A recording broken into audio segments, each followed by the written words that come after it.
మొదటి దేవతల ముందు, టైటాన్ల ముందు, ఆకాశం అంతటా విస్తరించి ఉన్న స్వర్గం కూడా చీకటి మాత్రమే ఉంది. ఒక గొప్ప నిశ్శబ్ద శూన్యం, అనంతం మరియు ఖాళీ. కాని ఆ అంతులేని అగాధం నుండి ఆమె ఉద్భవించింది.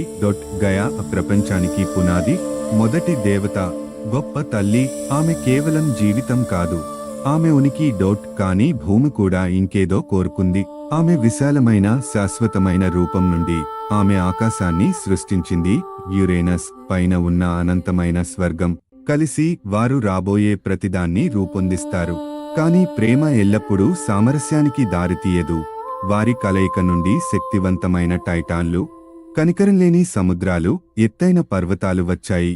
కాని యురేనస్ వారు సృష్టించిన దానికి భయపడింది. అతను తన పిల్లలను బంధించి చీకటిలో బంధించడానికి నియంత్రణను కోరాడు.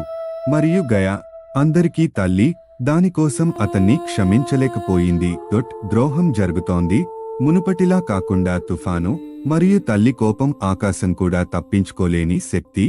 ఇది గియా యొక్క చెప్పబడని కథ, ప్రేమ, శక్తి మరియు ప్రతీకారం. మరియు ఇది ప్రారంభం మాత్రమే.